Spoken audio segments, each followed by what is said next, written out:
Ferrari couldn't have hoped for a better start to the new Formula 1 season as Charles Leclerc led the Scuderia 1-2 ahead of Carlos Sainz to kick off the 2022 campaign, as Red Bull powertrains show a lack of stamina in the season curtain raiser. I'm Ollie Wilson for GPFans, and this is the recap of what went down on Sunday in Bahrain.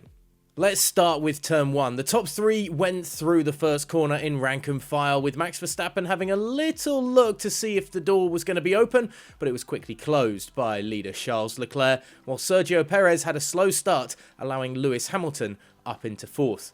But things really got spicy after the first round of pit stops on lap 15 and 16. We finally got some real wheel-to-wheel action between the front two. The Red Bull going for the undercuts, and it almost paid off as Max Verstappen almost had Leclerc straight out of the pit lane before then driving up the inside of the Ferrari 3 times in a row at turn 1.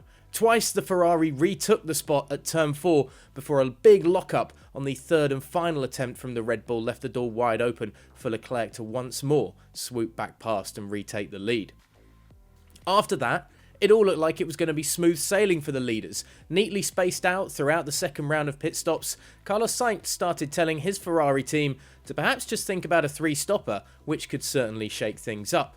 Red Bull had the same idea on lap 44 of 57, as Verstappen and Perez went in for fresh softs. As soon as the Dutchman was back out on track, he was complaining about steering problems, with Ferrari bringing in Carlos Sainz to match and cover and try and ensure they at least kept third place. Then came lap 46. Pierre Gasly in the AlphaTauri seeing his power unit potentially overheating, flames coming out of the back of the car and a safety car coming out, and everybody was suddenly getting flashbacks. Leclerc put on a fresh set of softs and rejoined as the race leader behind the safety car as the rest of the pack bunched up behind him. Verstappen in second was still complaining of problems with his steering, but perhaps that Red Bull had more straight line speed as we'd seen earlier, and there was a chance the Dutchman could take the lead. But Leclerc was clinical when we got back racing on lap 51, quickly finding a gap away from the reigning world champion, and he, 3 laps later, was in real trouble.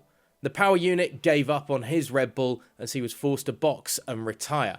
His teammate Sergio Perez, in the meantime, was in third place, Carlos Sainz moving up to second thanks to Verstappen's retirement, but Perez was under duress from Lewis Hamilton as they started the final lap, and at turn 1 his engine also gave up, sending the Mexican driver into a spin as the rest of the pack slipped by. Ferrari then getting their first win since Singapore in 2019, a 1-2 that day and a 1-2 today as well, with Leclerc leading Sainz home for his 3rd career win, while Lewis Hamilton amazingly found an unexpected podium for Mercedes in 3rd. George Russell finished 4th behind his teammate, and Kevin Magnussen in the Haas ended up 5th, Valtteri Bottas 6th in the Alfa Romeo, the Alpine of Esteban Ocon 7th, Yuki Tsunoda in the AlphaTauri 8th, Fernando Alonso in the other Alpine 9th, and Zhou Guanyu on his F1 debut wrapped up the top 10. I'm so happy. We could not have hoped for better. The past 2 years have not been easy. It's great to be back on top, beam the race winner Leclerc after his victory, with his teammate Carlos Sainz adding, "Ferrari is back. The hard work has paid off. Congratulations to Charles, and I managed to bring the 1-2 back for the team."